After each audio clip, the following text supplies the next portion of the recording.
So, ayun guys, kasama po natin si Mami Sharon, and karumal-dumal po na nangyari sa kanyang anak. Una ko tanong, Mami, kamusta na po kayo? Um, I keep on praying. I keep on praying. Actually, napapagod ako pero I keep on praying na mabigyan talaga ng justice ang anak ko. Lalabanan ko kayo.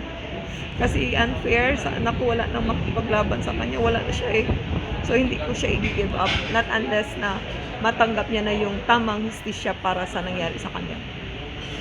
Hindi ko lang po ma-imagine kung gaano po kahirap para po sa isang magulang, para po sa isang ina, yung po pinagdadaanan niyo po ngayon. And ito nga po, naging highly publicized na po yung case. Meron po mga tao nagsasabi po ng masama kay Christine na hindi naman totoo. Ano po ang nararamdaman niyo pag nakakita niyo po yung mga iniimbento nila laban po kay Christine?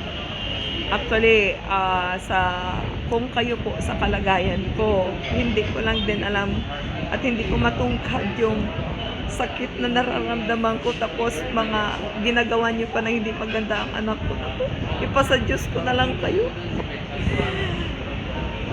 Basta ilaban ko, magkakaroon talaga ng justisya anak ko, kung sino man yung lumalabas ng mga peking video.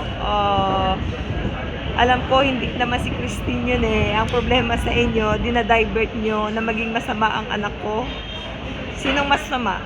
Yung namatay yung pinatay nyo yung tao, o kayo ngayon na at large kayo na buhay? Kayo, demonyo kayo na gumawa sa anak ko. Demonic. Ano pong masasabi niyo po dun po sa mga barkada daw o mga kaibigan daw ni Christine, pero umalis naman nung natagpuan po yung natagpuan po yung kanyang katawan na. Ang kaibigan kasi sa hirap at ginawa, kung talagang kaibigan mo, alam mo may something wrong, sana pinotektahan mo yung anak ko. Ang problema, ikaw na kaibigan, ikaw ang nagsadlak na mawala ang anak ko sa mundo. Hindi ka kaibigan.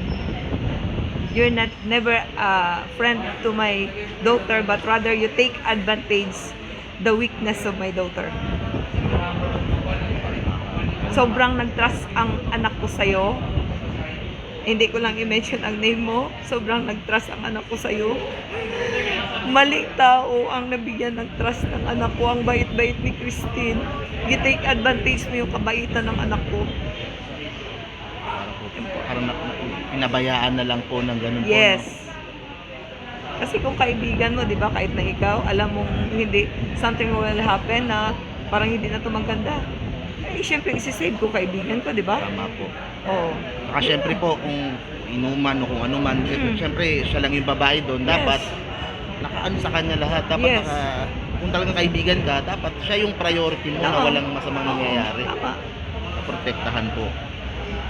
So, ang plano niyo po talagang tutuloy po talaga. Ilalaban ko ang Ilalaban laban niyo ng anak ko. Wala na, binaboy niyo na, hindi na maipaglaban ng anak ko. Ano kayo, siniswerte? Demonyo kayo. Dapat kayo pagbayaran niyo yung ginawa niyo sa anak ko. Sana, Tatay Digong, ibalik mo na yung death penalty. Sobra-sobra na tong ginawa nila. Nasasanahin na sila dahil walang death penalty. Sana magkakaroon ng death penalty sa mga tao na to. Yung talagang gumawa ng karumal-dumal dun sa anak ko. Opo, syempre yun nga po, yun naman po sinasabi po kanina po, di ba? Yung lahat ng mga suspect, They can still defend themselves naman.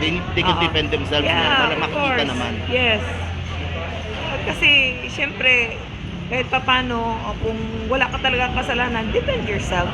Ganun lang, karapatan mo rin naman. Pero, ika nga, hindi na makapagsalita ang anak ko kung sino yung gumawa sa kanya. Nagpakasaya kayo, tapos ngayon pinatay niyo pa anak ko, likats kayo. Lalo kung yung mga kaibigan daw ni Yes. Christine daw, tapos ngayon nagtatago. Hindi man lang, Yeah. diba, importante po na magbigyan ng hustisya po talaga po yung nangyari po sa Opo. anak po. So at maraming salamat po. Anong masasabi niyo po sa lahat po ng mga tao na nagbigay po ng kanilang suporta, pinagdadasal po kayo at si Christine? Sa patuloy po na nagsusuporta at tumatangkilik po sa laban ko para sa anak ko, Si Lord na po ang bahala sa inyo na magbalik ng tulong at comfort at the same time na hindi sana din mangyari po sa anak nyo. Maraming salamat. Pinapasa Diyos ko po kayong lahat na tumutulong at nagpe-pray din sa akin. Thank you very much, Mami. Salamat po. So, pasensya na po at